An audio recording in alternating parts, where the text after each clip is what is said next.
গণ অভ্যুত্থানে যেভাবে জাতি ঐক্যবদ্ধ হয়েছিল, আমরা একইভাবে দেশের সকল সামাজিক রাজনৈতিক শক্তি এবং রাষ্ট্রীয় শক্তির প্রতি আহ্বান জানিয়েছি, নির্দেশনা দিয়েছি, যাতে আমরা একত্রে এই বন্যা পরিস্থিতিকে মোকাবেলা করতে পারি এবং বাংলাদেশের মানুষকে রক্ষা করতে পারি।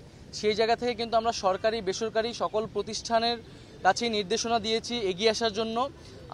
তিন বাহিনীর প্রধানের সাথেও আমরা আলোচনা হচ্ছে যে কিভাবে আরও দক্ষতার সাথে আমরা মানুষদেরকে উদ্ধার করতে পারি, এবং সকলের কাছে সরকারের পক্ষ থেকে সেই আহ্বানটি থাকবে যাতে আমরা একত্রে কাজ করতে পারি। ব্যবসায়ীদের প্রতি বিশেষ আহ্বান থাকবে যাতে তারা এখানে মানবিক দৃষ্টিকোণ থেকে এগিয়ে আসে এবং সরকারকে সহযোগিতা করে।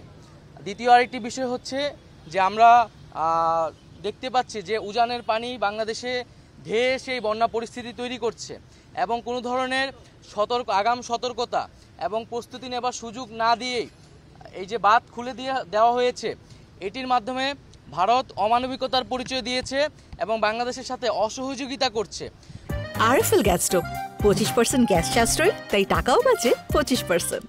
আমরা আহ্বান করব, আমরা আশা করব যে দ্রুত সময়ের মধ্যে ভারত বাংলাদেশের জনগণ বিরোধী এ ধরনের নীতি থেকে সরে আসবে, এবং আমরা কিভাবে একত্রে বাংলাদেশের জনগণ এবং ভারতের জনগণকে এ ধরনের প্রাকৃতিক দুর্যোগ থেকে রক্ষা করতে পারি সেই বিষয়ে সুষ্ঠু সমাধানের পথ বের করতে হবে।